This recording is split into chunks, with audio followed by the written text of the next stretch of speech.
자, 오늘 우리가 파헤쳐볼 이야기는요, 정말 영화에서나 나올 법한 대결입니다.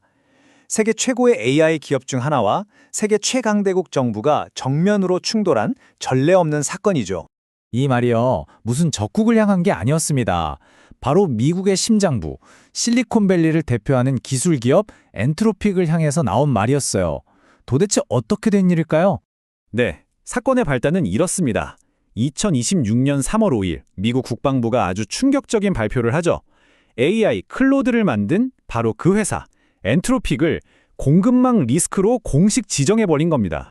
이게 얼마나 이례적이고 심각한 조치냐면요. 이전까지 이 공급망 리스크라는 딱지는 러시아 정부기관과 연계된 회사나 중국의 특정 반도체 기업처럼 명백한 외국의 적대 세력에게만 붙여졌던 거예요. 그런데 이걸 미국 기업, 그것도 잘 나가던 기술 기업에게 적용한 건 역사상 처음 있는 일이었습니다. 자, 이제 좀 더 큰 그림을 한번 볼까요? 사실 이 기업과 정부의 갈등은요, 단순히 하나의 분쟁이 아닙니다. 현대전이 얼마나 급격하게 변하고 있는지 보여주는 아주 중요한 단면이거든요. 보세요. 과거의 전쟁이 조종사가 탄 전투기나 아주 비싼 대형 미사일 같은 소수의 강력한 무기에 의존했다면 이제 전쟁의 패러다임이 완전히 바뀌고 있습니다.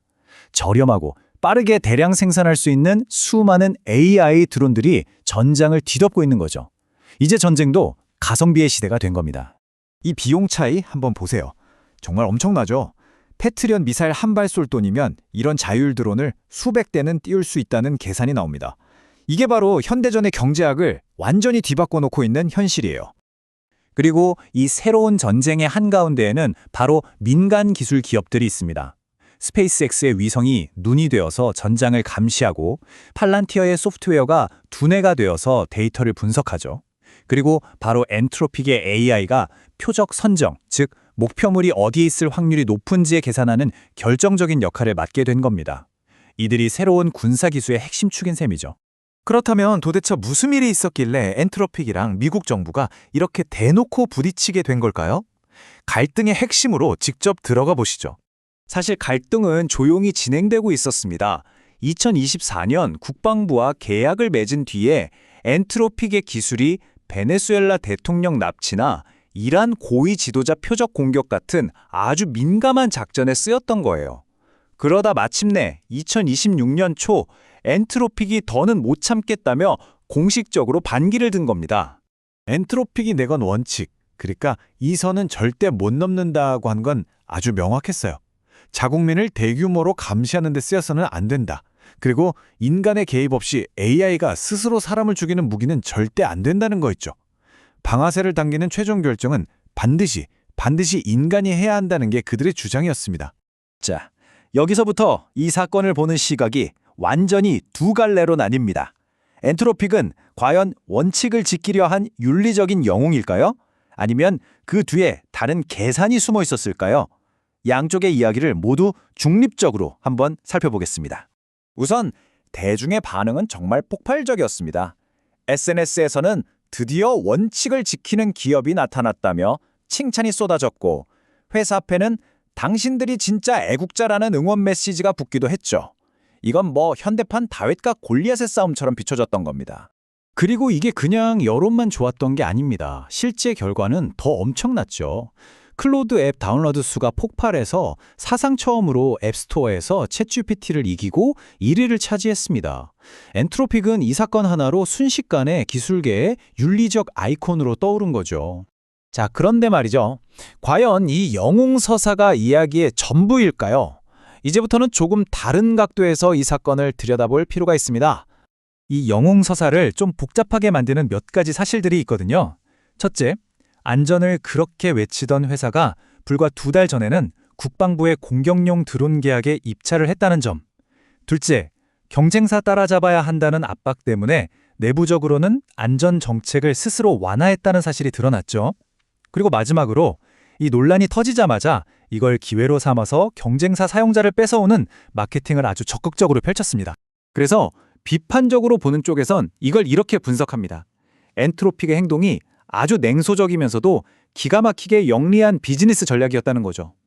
어차피 잃을 수도 있는 정부 계약 대신 우리는 윤리적인 기업이라는 이미지를 확실하게 만들어서 훨씬 더 큰 민간 소비자 시장을 잡으려 했다는 분석입니다. 자, 이제 엔트로픽이라는 한 회사의 이야기를 넘어서 이 사건이 우리 모두에게 던지는 더 근본적인 질문들을 한번 들여다보겠습니다. 이건 AI, 권력, 그리고 우리 사회의 미래에 대한 이야기거든요. 바로 이겁니다. 이번 사태가 우리 눈앞에 적나라하게 드러낸 가장 근본적인 딜레마죠. 전쟁에 사용되는 AI의 규칙, 이걸 대체 누가 정해야 하는 걸까요? 양쪽의 주장을 들어보면 사실 다 일리가 있어요. 엔트로픽 같은 기업은 이 기술은 우리가 만들었으니 위험성도 우리가 제일 잘한다.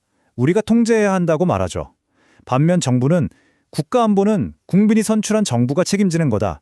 어떻게 사기업이 그걸 마음대로 정하냐고 맞섭니다. 기업의 통제권과 국가의 주권이 정면으로 충돌하고 있는 겁니다. 그리고 이 사건은 종속의 위험이라는 걸 아주 명확하게 보여줍니다. 국방처럼 아주 중요한 시스템을 특정 회사 하나에 전적으로 의존하게 되면 어떻게 될까요?